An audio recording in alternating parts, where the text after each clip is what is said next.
하늘을 창조하여 펴시고 땅과 그 소산을 내시며 땅 위의 백성에게 호흡을 주시며 땅에 행하는 자에게 영을 주시는 하나님 여호와께서 이같이 말씀하시되 나 여호와가 의로 너를 불렀은즉 내가 네 손을 잡아 너를 보호하며 너를 세워 백성의 언약과 이방의 빛이 되게 하리니 네가 눈먼 자들의 눈을 밝히며 갇힌 자를 감옥에서 이끌어내며 흑암에 앉은 자를 감방에서 나오게 하리라. 나는 여호와이니 이는 내 이름이라.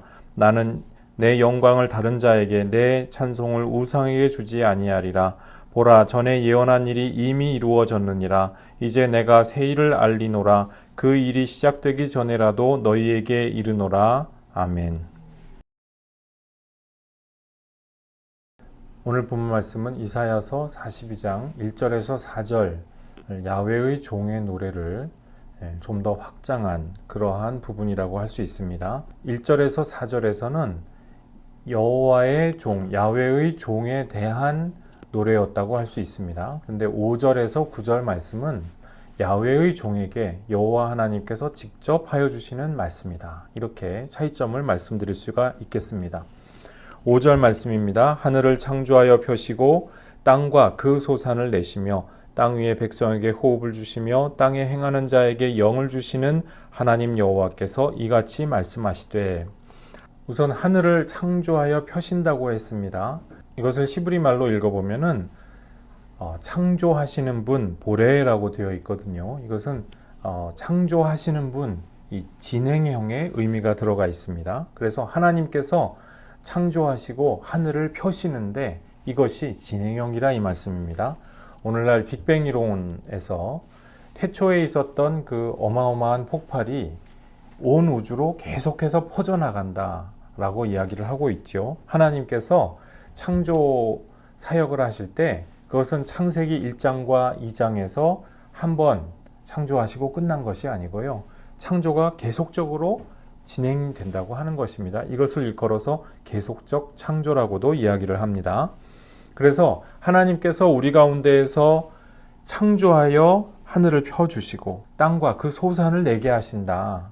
여러 가지 곡식도 내게 하시고요. 짐승들에게 새끼도 낳을 수 있게 하여 주시고 사람들에게도 아기를 낳을 수 있도록 이렇게 하여 주신다는 것입니다. 그리고 땅 위의 백성에게 호흡을 주시고 땅에 행하는 자에게 영을 주신다. 먼저 이 땅에서 살아가는 모든 존재들, 특히 사람들까지 모든 사람들은 하나님께서 주신 그 호흡으로 말미암아 사는 것이죠. 그 생명력으로 말미암아 살게 되는 것이라는 것이죠. 그 다음에 땅에 행하는 자에게 영을 주셨다고 했습니다. 이 영은 하나님과 인간 사이에 관계를 맺을 수가 있는 바로 그 존재를 말하는 것인데요.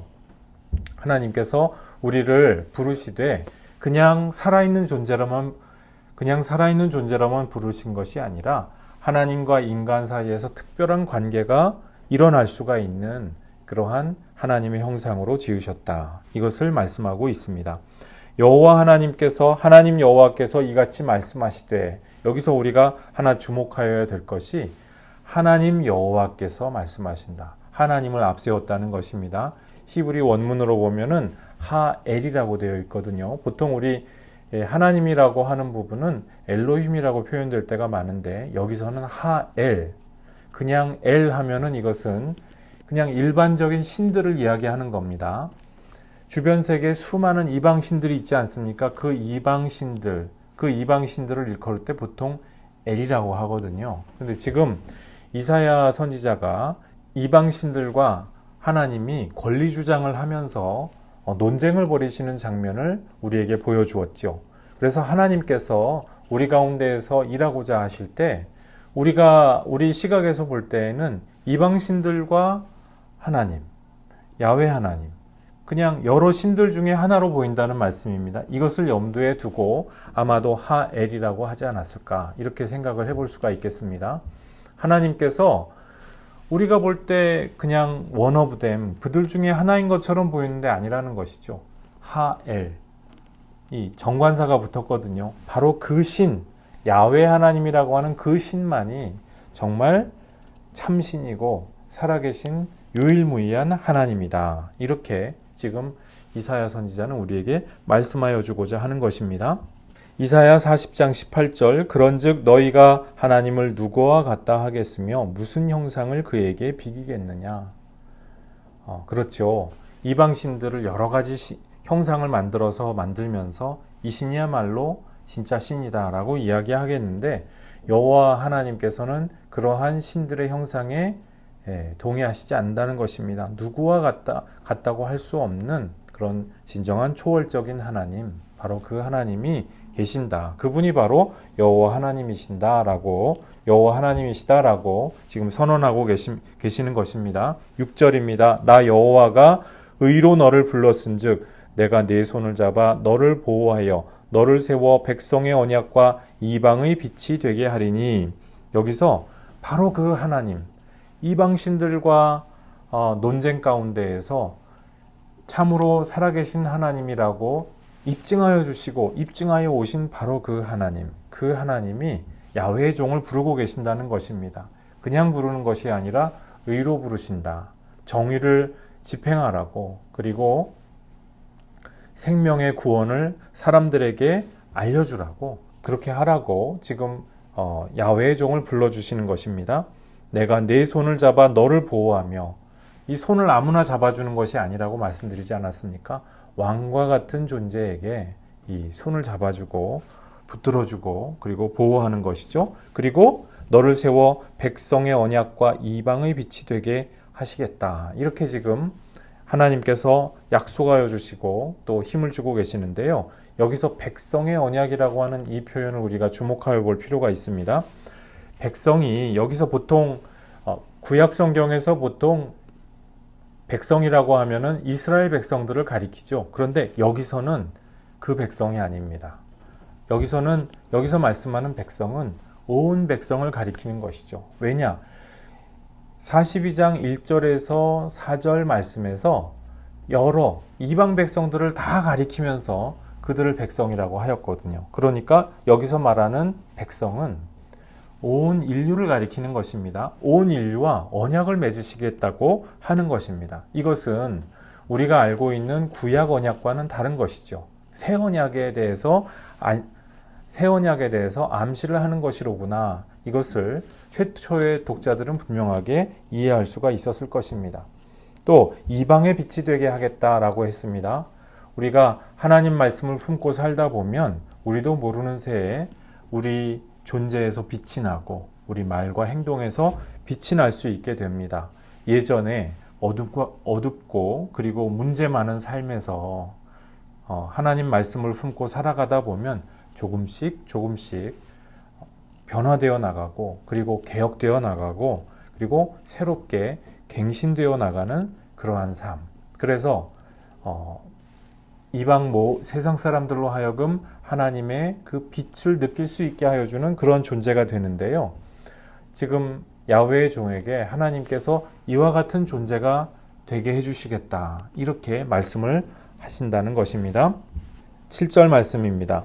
네가 눈먼 자들의 눈을 밝히며 갇힌 자를 감옥에서 이끌어내며 흑암에 앉은 자를 감옥에서 나오게 하리라. 이 야훼의 종에게 주어주시는 그 약속의 말씀이 7절 말씀에 어떤 말씀이 되어 있냐면요. 갇힌 자들, 정치적으로 갇혀있는 사람들을 해방시켜 주시겠다라고 하는 그런 약속을 하여 주고 계십니다. 이것이 같은 말을 지금 같은 내용을 3번 반복하여서 확인하여 주시는 것인데요. 눈먼 자들의 눈을 밝힌다고 했습니다. 여기서 눈먼 자는 그냥 눈먼 자가 아니고요.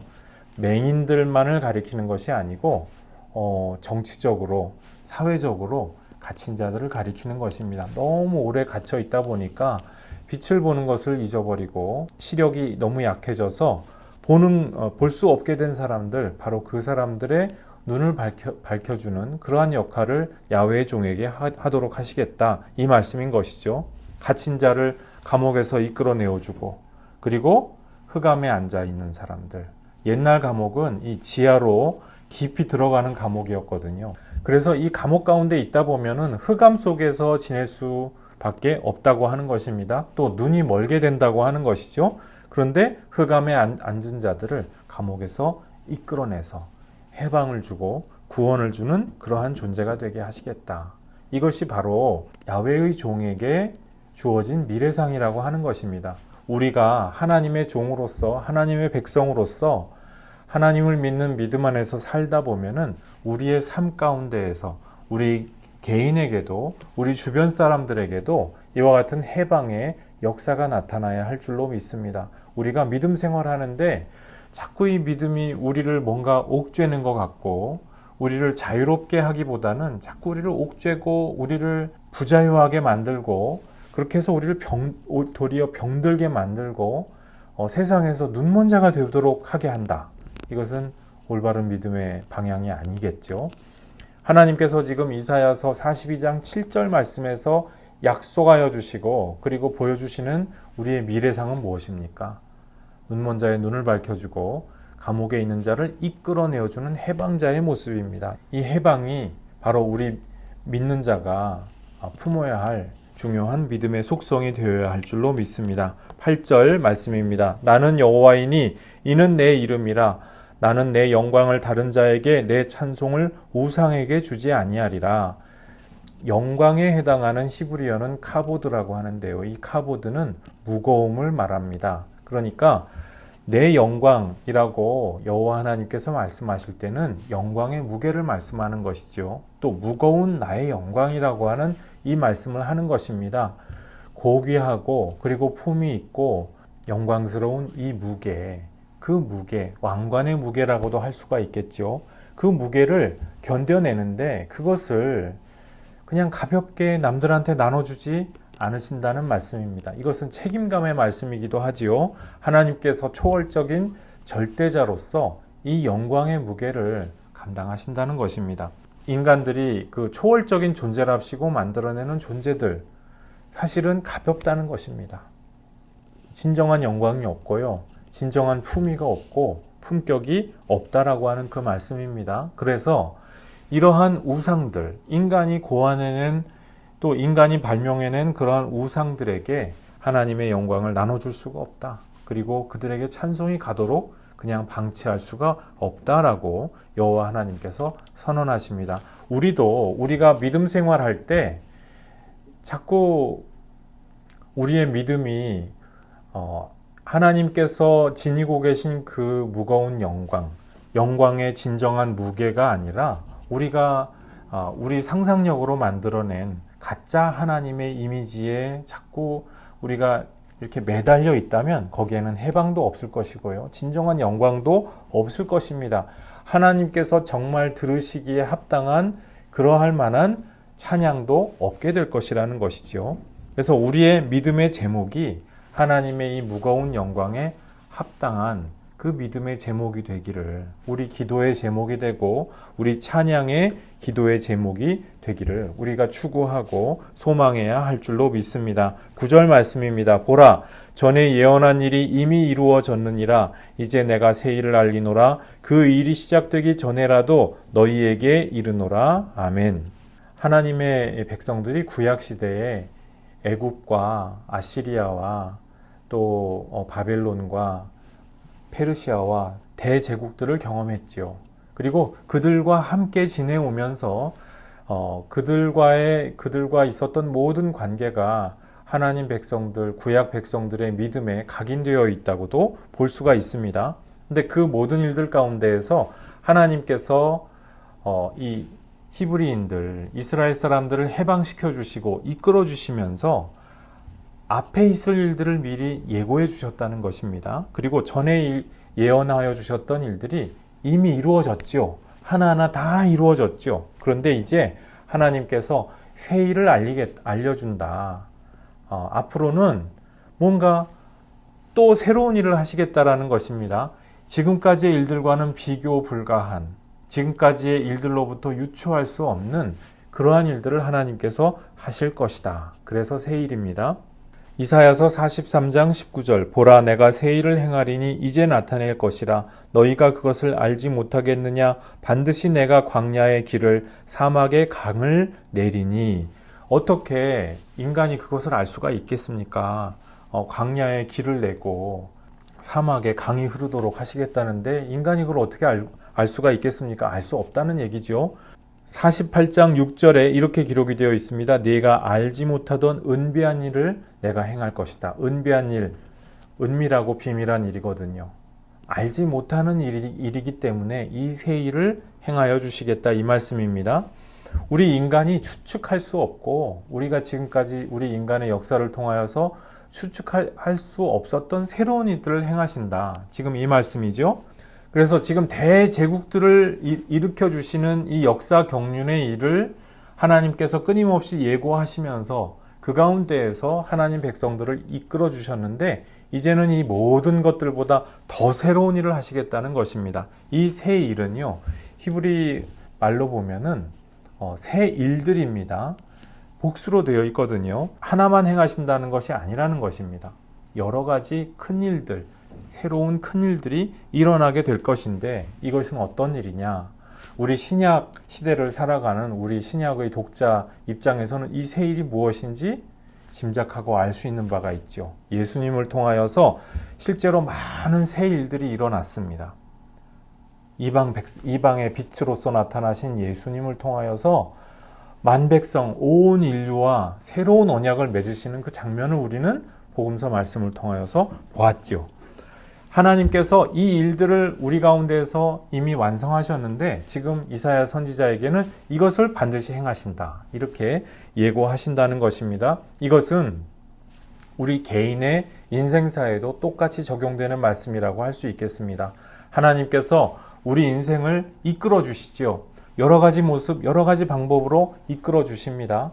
그런데 우리가 믿음 생활을 하거나 또 우리 자신에 대해서, 우리 인생에 대해서 생각을 할 때 지금까지 있었던 일만 가지고 우리 현재를 판단하고 그리고 미래를 단정 짓는다고 한다면은 하나님께서 새 일을 하실 그 여지가 없어지지 않겠습니까? 하나님께서 야훼의 종에게 내가 지금 새 일을 하겠다라고 예고하신다는 것이죠. 그래서 하나님의 종, 백성의 언약 가운데 있고 이방의 빛 가운데 있는 그 사람들에게는 이 약속이 동일하게 적용된다고 하는 것입니다. 우리에게도 하나님께서 새로운 일을 무엇인가 하여 주신다는 것입니다. 우리의 삶 가운데에서 마치 겨자씨와도 같이 작은 씨앗이 심겨져 있어서 도대체 언제 그 씨앗이 나는지조차 알 수가 없는 그 씨앗들이 위대한 하나님의 일로서 결국에는 커다란 나무와도 같이 되게 되는데 그것이 이미 돋게 될 것이라고 하는 것입니다. 이 하나님께서 이 세상이라고 하는 이 흙 가운데에서 하나님 나라의 위대한 일들을 돋게 하시는 일에 대해서 이제 이사야 선지자가 뒤에서도 계속 말씀을 전하시게 됩니다. 그래서 하나님께서 이 일이 시작되기 전에라도 너희에게 이르노라, 이렇게 예고하여 주셨습니다. 우리 인생에 반드시 이러한 일들이 일어나게 될 것입니다. 그러므로 지금까지 있었던 일들로 우리를 단정 짓지 말고 하나님께서 우리 각자에게 새롭게 행하여 주실 그 새로운 일들을 바라보면서 언제나 새 희망 가운데에서 믿음 생활하시는 복된 성도 여러분 모두 되시기를 주님의 이름으로 축복합니다. 기도하시겠습니다. 아버지 하나님, 우리를 주님의 종으로 세워주시고 예수님 안에서 언약의 백성 그리고 이방의 빛 가운데 있는 자들로서 우리를 삼아주심 감사합니다. 아버지 하나님, 이사야 예언의 말씀을 통하여서 그 예언된 말씀이 예수님 안에 우리 가운데 이미 성취되고 있음을 봅니다. 그러므로 우리 가운데에서 하나님께서 새 일을 행하실 것을 우리도 또한 기대하고 대망할 수 있도록 도와주옵소서. 우리 가운데에서 은밀하고 비밀한 일을 이루어 가실 하나님의 위대한 권능을 항상 기대하고 믿을 수 있도록 우리에게 희망의 능력 허락하여 주옵소서. 감사드리옵고 예수님 이름으로 기도드리옵나이다. 아멘.